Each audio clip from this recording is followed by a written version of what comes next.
25 दिसंबर 1996 की रात को बोल्डर कोलोराडो में रैमसी परिवार ने अपने घर पर एक छोटे से क्रिसमस पार्टियों का आयोजन किया।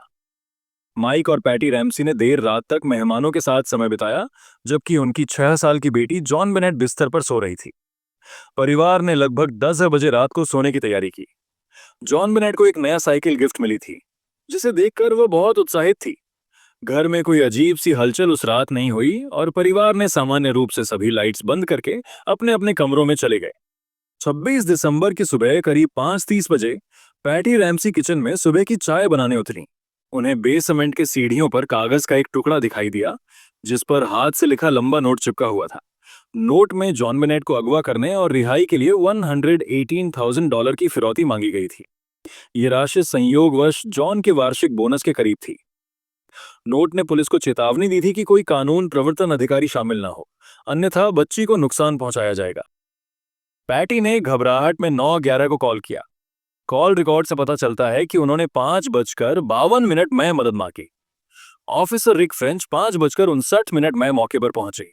उन्होंने घर का एक सामान्य चेकअप किया, परंतु पूरे घर को क्राइम सीन के रूप में सील नहीं किया गया। पुलिस ने परिवार के कुछ सदस्यों और मेहमानों से प्रारंभिक सवाल जवाब किया, लेकिन बेसमेंट का क्षेत्र खुला छोड़ दिया। आगे अंदर जाने पर आधिकारिक तौर पर कोई खास सावधानी नहीं बरती गई। जॉन रैमसी को सुझाव मिला कि वह खुद बेसमेंट में देखे, जिससे संभावित साक्ष्य और भी दूषित हो गए। मेहमान, टेलीफोन टेक्नीशियन और मीडिया कर्मी अनियंत्रित रूप से घर में आ जा रहे थे। इस चूक ने बाद में फोरेंसिक विश्लेषण को जटिल बना दिया। लगभग 1:10 बजे दोपहर में जॉन रैमसी और उनके एक मित्र ने खिड़की के पास लगे बेसमेंट के एक छोटे अंधेरे कमरे में बच्चे की लाश पाई। जॉन बेनेट का शरीर एक कंबल में लिपटा था। उसके हाथ बांधकर ऊपर छत से जुड़े गए थे। मुंह पर टेप लगी थी और गला घोंटने के लिए ब्रश हैंडल को तार में पिरोया गया था। इस दृश्य ने घर के शांत वातावरण को एक झटके में कातिलाना स्थान में बदल दिया। फॉरेंसिक जांच में यह सामने आया कि जॉन बेनेट के शरीर पर गंभीर चोटों के निशान थे, जिसमें गला घोंटने और सिर पर गहरी चोट लगना उसकी मृत्यु के प्रमुख कारण माने गए। प्रयोगशाला विश्लेषण से यह भी स्पष्ट हुआ कि उसके मुंह पर चिपकाया गया टेप मृत्यु के बाद लगाया गया था। इसके साथ ही जॉन बेनेट की ड्रेस पर पाया गया अज्ञात पुरुष का डीएनए परिवार के किसी सदस्य से मेल नहीं खाया, जिससे रैमसी परिवार को शुरुआती आरोपों से राहत मिली। जांच शुरू में पैटी और जॉन रैमसी पर केंद्रित रही, क्योंकि कई लोग मानते थे कि क्राइम सीन को स्टेज किया गया था। 1999 में बाइलर जिला महाधिवक्ता की एक ग्रैंड जूरी ने बच्चों के साथ दुर्व्यवहार के आरोपों के लिए पेरेंट्स के खिलाफ अभियोग लगने के पक्ष में मतदान किया, किंतु अभियोग दाखिल नहीं हुआ। 2003 में अज्ञात पुरुष डीएनए के आधार पर जिला अटॉर्नी मैरी लैसी ने रैमसी दंपति को आधिकारिक तौर पर क्लीन चिट दे दी। ये उल्लेखनीय है कि इस मामले की जांच के दौरान 1,000 से अधिक लोगों से पूछताछ की गई और 21,000 से भी ज्यादा सुराग प्राप्त हुए। इस दौरान अनेक थ्योरियां सामने आई। कुछ का मानना था कि यह किसी बाहरी हमलावर का काम था, तो कुछ ने शक एक अस्थिर मानसिक स्थिति वाले करीबी रिश्तेदार पर जताया।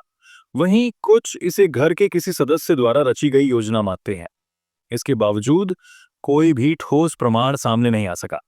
कोर्ट टीवी, विभिन्न डॉक्यूमेंट्रीज और कई पुस्तकों ने इस रहस्यपूर्ण मामले को अलग अलग दृष्टिकोणों से प्रस्तुत करते हुए इसे चर्चाओं और विवादों का केंद्र बना दिया। जॉन बेनेट रैमसी की बेहोशी और पोस्टमार्टम रिपोर्ट की तस्वीरें मीडिया में लीक्स हो। सोशल मीडिया नहीं था, लेकिन प्रिंट और टीवी ने हफ्तों तक कवरेज बनाए रखा।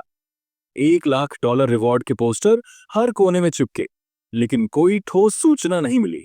2008 में बॉर्डर पुलिस ने केस को फिर से सक्रिय किया। नए डीएनए तकनीकों के साथ सैंपल्स की फिर से जांच की। 2016 में रैमसी परिवार की एक नई टीम ने न्यायालय में केस फिर से खोलने का प्रयास किया, किंतु सबूतों की कमी के कारण अग्रिम कार्रवाई नहीं हो पाई। नेटफ्लिक्स और एचबीओ जैसी प्लेटफॉर्म ने केस पर डॉक्यूमेंट्री बनाए। Cold case who killed John Bennett Ramsay ने अज्ञात पुरुष डीएनए, गवाहों के नए बयानों और बॉर्डर पुलिस के अंदरूनी विवादों को उजागर किया। ये डॉक्यूमेंट्री लाखों दर्शकों तक पहुंची और केस की चर्चाएं फिर से हवा में उड़ने लगी। अब तक जांच आधी अधूरी ही रह गई है। बॉर्डर पुलिस ने केस फाइल कभी नहीं बंद हुआ बताया है। आधुनिक जेनेटिक जीनोमिक्स जैसे कि फॉरेंसिक फेनोटाइपिंग से उम्मीद की जाती है कि कभी सच सामने आएगा। जॉन बेनेट की याद में माता पिता ने एक चैरिटी द जॉन बेने रैमसी फाउंडेशन बनाई, जो बाल सुरक्षा और उन्नत फोरेंसिक अनुसंधान को बढ़ावा देती है। आपको क्या लगता है क्या हुआ था? मैं आपके विचार जानने के लिए उत्सुक हूं। कृपया नीचे कमेंट में अपना जवाब साझा करें। अगर आपको यह वीडियो जानकारीपूर्ण लगा हो तो कृपया लाइक, शेयर और सब्सक्राइब करें। देखने के लिए धन्यवाद।